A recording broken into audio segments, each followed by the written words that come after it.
I'm Jerry Craig. We're here on the banks of Loch Duick. near Eldorado, beautiful castle behind us, which is a landmark for sure, and very famous castle. We'll talk about that more later. Today we're here to feed another Scotland icon, a man named Walter Scott. Walter was a writer in pre-Victorian Scotland. He was born in the late 1700s. He published lots of books like Ivanhoe and Rob Roy and the Waverley series, which were very popular in Europe. He's given credit for inventing the historical novel. He died in 1832, 5 years before Victoria took the throne. But before he passed, he wrote Tales of a Grandfather, with the hope that the people would not forget who they are and how they came to be. The language is a bit old-fashioned, but I've chosen to be faithful to the author and give you the story as he wrote it. The rather old volume. This wasn't the first edition, but it was published in the 1800s.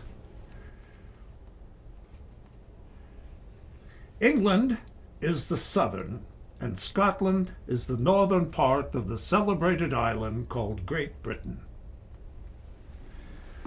England is greatly larger than Scotland, and the land is much richer and produces better crops.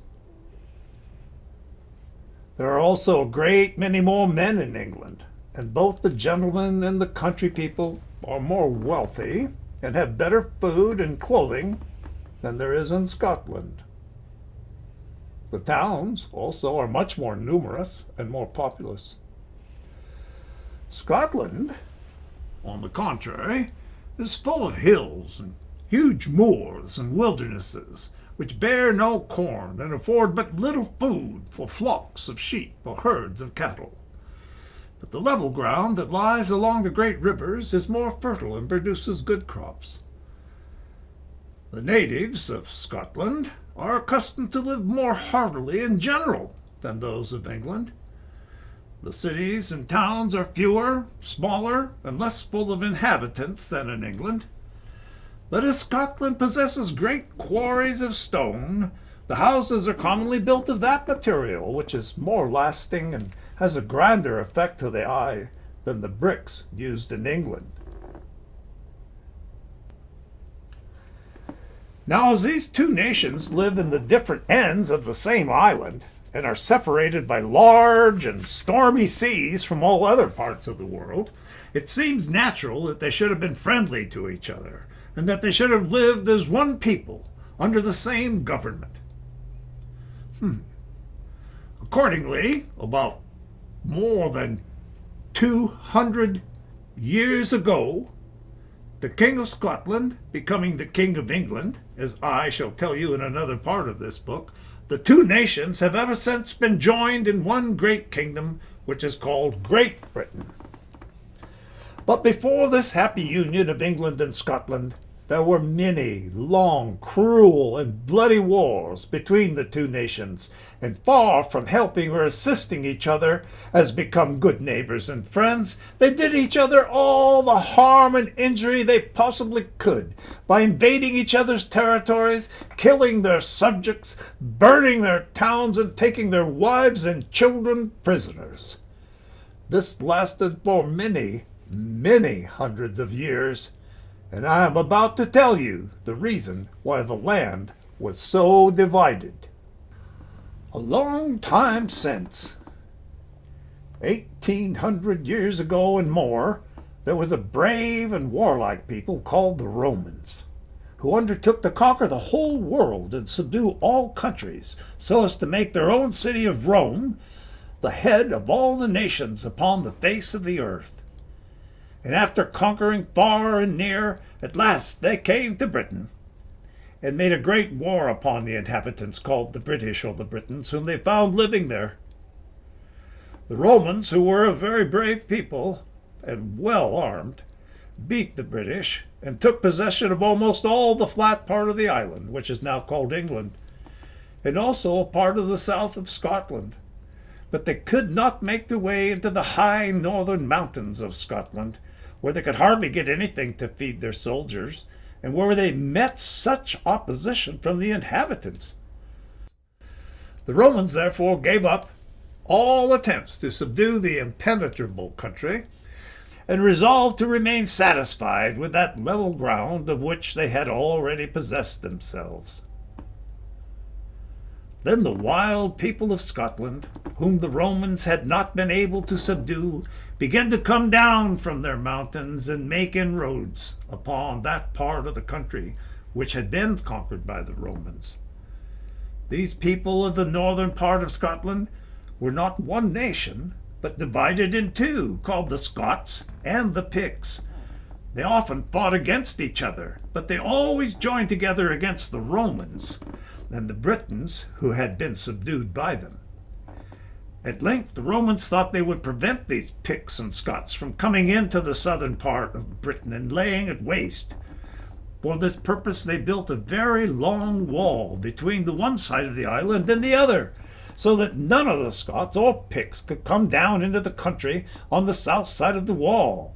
And they made towers on the wall and camps with soldiers from place to place, so that at the least alarm the soldiers might hasten to defend any part of the wall which was attacked. This first Roman wall was built between the two great friths of Clyde and Forth, just where the island of Britain is at the narrowest. And some parts of it are to be seen to this day. You can see it on the map. This wall defended the Britons for a time, and the Scots and the Picts were shut out from the fine rich land and enclosed within their own mountains. But they were very much displeased with this and assembled in great numbers and climbed over the wall in spite of all that the Romans could do to oppose them. A man named Graham is said to have been the first soldier who got over, and the common people still call the remains of the wall there Graham's Dyke. Now the Romans, finding that this first wall could not keep out the barbarians, for so they termed the Picts and the Scots, thought that they would give up a large portion of the country to them, and perhaps it might make them quiet. So they built a new wall, and a much stronger one than the first, 60 miles further back from the Picts and the Scots. Yet the barbarians made as many furious attacks to get over the second wall as ever they had done to the first, breaking through the former and coming at will. But the Roman soldiers defended the second wall so well that the Scots and Picts could not break through it, though they often came round the end of the wall by sea in boats made of ox hides, stretched upon hoops, landed on the other side, and did very much mischief. In the meantime, poor Britons led a very unhappy life, for the Romans, when they subdued their country, having taken away all their arms, they lost the habit of using them or of defending themselves, and trusted entirely to the protection of their conquerors. But at this time, great quarrels and confusions and civil wars took place in Rome. So the Roman emperor sent to the soldiers whom he had maintained in Britain and ordered that they should immediately return to their own country and leave the Britons to defend their wall as well they could against their unruly warlike neighbors, the Picts and the Scots. The Roman soldiers were very sorry for the poor Britons, but they could do no more to help them than just repairing the wall of defense. They therefore built it all up, made it as if it were quite new, and then they took to their ships and left the island. After the departure of the Romans, the Britons were quite unable to protect the wall against the barbarians, for since their conquest by the Romans, they had become a weak and cowardly people. So the Picts and Scots broke through the wall at several points, wasted and destroyed the country, and took away the boys and girls to be slaves, seized upon the sheep and upon the cattle, and burnt the houses, and did the inhabitants every sort of mischief. Thus at last the Britons, finding themselves no longer able to resist these barbarian people, invited into Britain, to their country, a number of men from the north of Germany, who were called Anglo-Saxons. Now these were a very brave and warlike people, and they came in their ships from Germany, and landed in the south part of Britain, and helped the Britons to fight with the Scots and the Picts, and drove these nations again into the hills and the fastnesses of their own country, to the north of the wall which the Romans had built, and they were never afterwards so troublesome to their neighbors.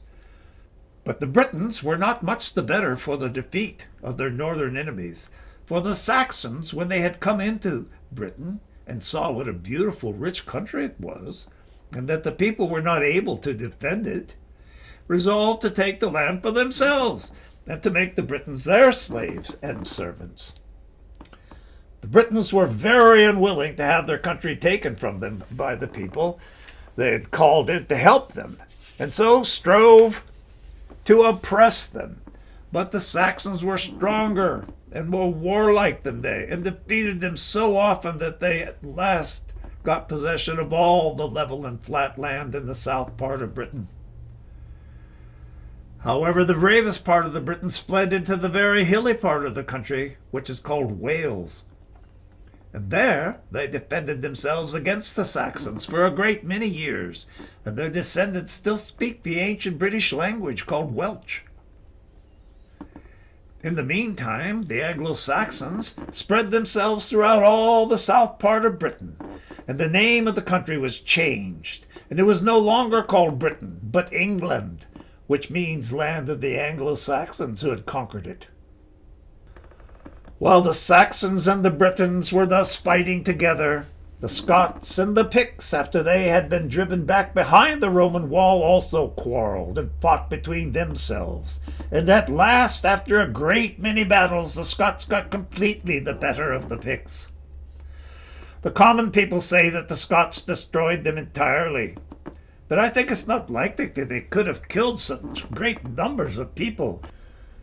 Yet it is certain they must have slain many, and driven others out of the country, and made the rest their servants and slaves.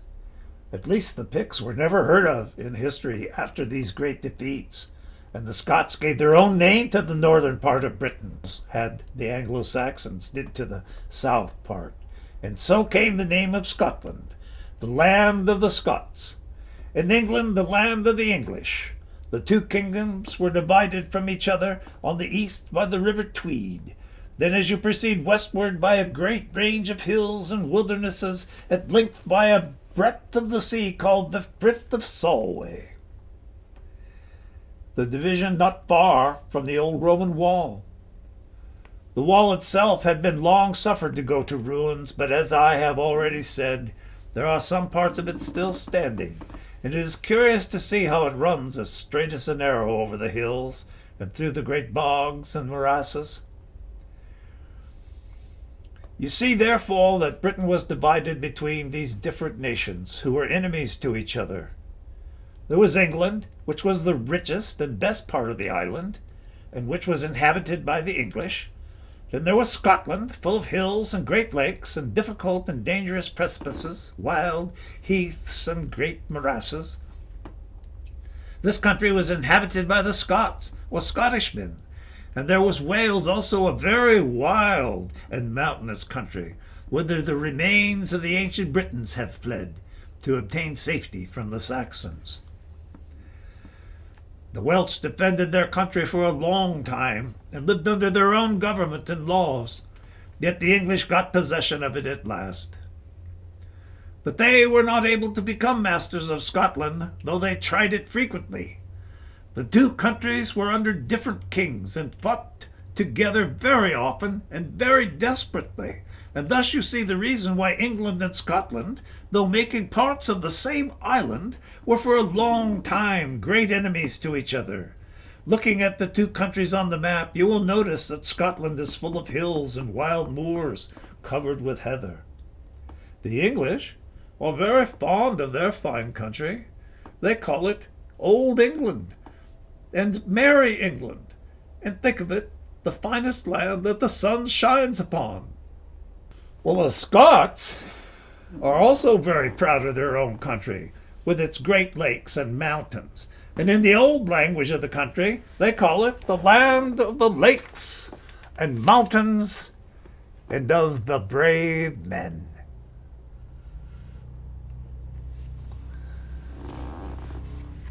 Kind of interesting that way, isn't it? Sort of gives you some perspective.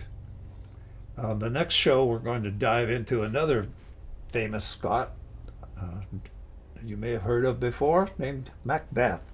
It's quite a story. I look forward to seeing you then. Till then, I'm Jerry Craig for Tales of a Grandfather.